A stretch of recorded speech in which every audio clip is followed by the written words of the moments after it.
Welcome to 3 Minute Pro. Last week I nabbed a bargain on eBay. I've got a Canon EOS 10 camera with a 35 to 80 power zoom lens. I've got a barcode reader, which I'll tell you about in a minute. And I've got a Speedlight 300 EZ flash gun, which syncs with it. This costs £35 the lot. That's about $40.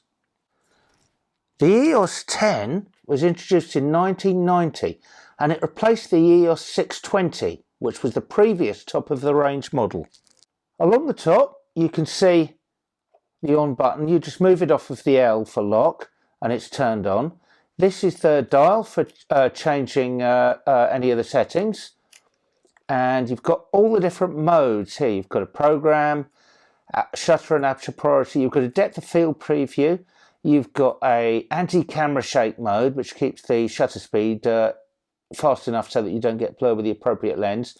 It's got manual, and further down here we've got we've got a full auto mode, we've got portrait, landscape, close-up and sport or action picture modes, and you've also got this strange barcode type symbol here, which I'll tell you more about in a minute. There's a hot shoe on the top and you can see the contacts for the dedicated flash gun. On the back of the camera, on the bottom, you've got this function button, and that allows you to change different things. You can change from single to continuous shooting. You can change the ISO, a few other bits, auto exposure bracketing. You can turn the little beep off that signals low shutter speed. And you also press these two buttons at the same time to change some of the custom functions, which I'll tell you about later. The EOS 10 has a built-in flash, as you can see there. And I also have the 300 EZ flash gun. Both of these read exposure from the film plane through the lens and allow balanced fill-in flash.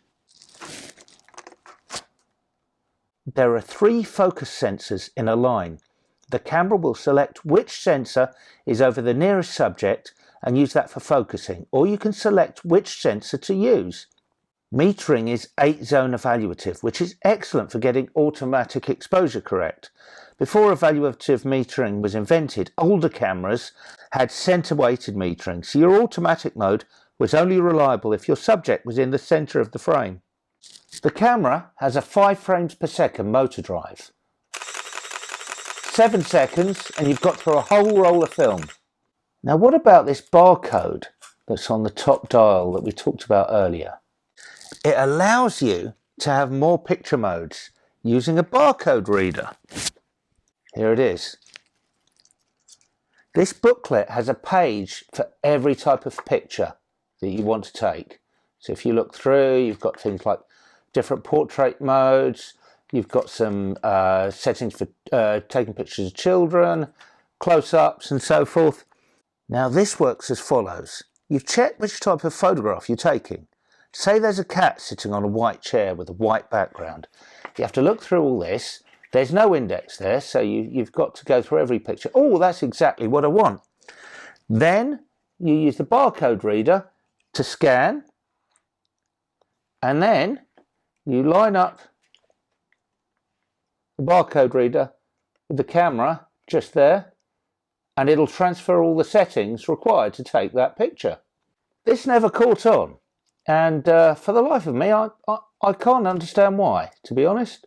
There are lots of custom functions available. You access them by pressing these 2 buttons at the same time here, and then you can cycle through the different functions. You have to use the manual to see which number refers to which function.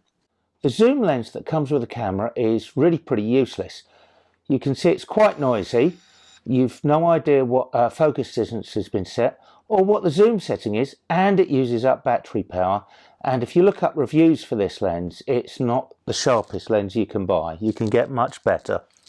A lot of cameras were sold in the 80s and 90s as bundles. For instance, you might have got a camera body with a telephoto zoom as a sports kit. I think this kit would have been sold to someone who's like non-technical. It might have been like a beginner kit, and it's got the pointless zoom lens that's noisy and drains your battery. It's got this fairly useless barcode read thing. This booklet hasn't got an index in it, so you just spend all day just flicking through all these pages trying to find what you want. I don't think these two things add anything to the camera at all.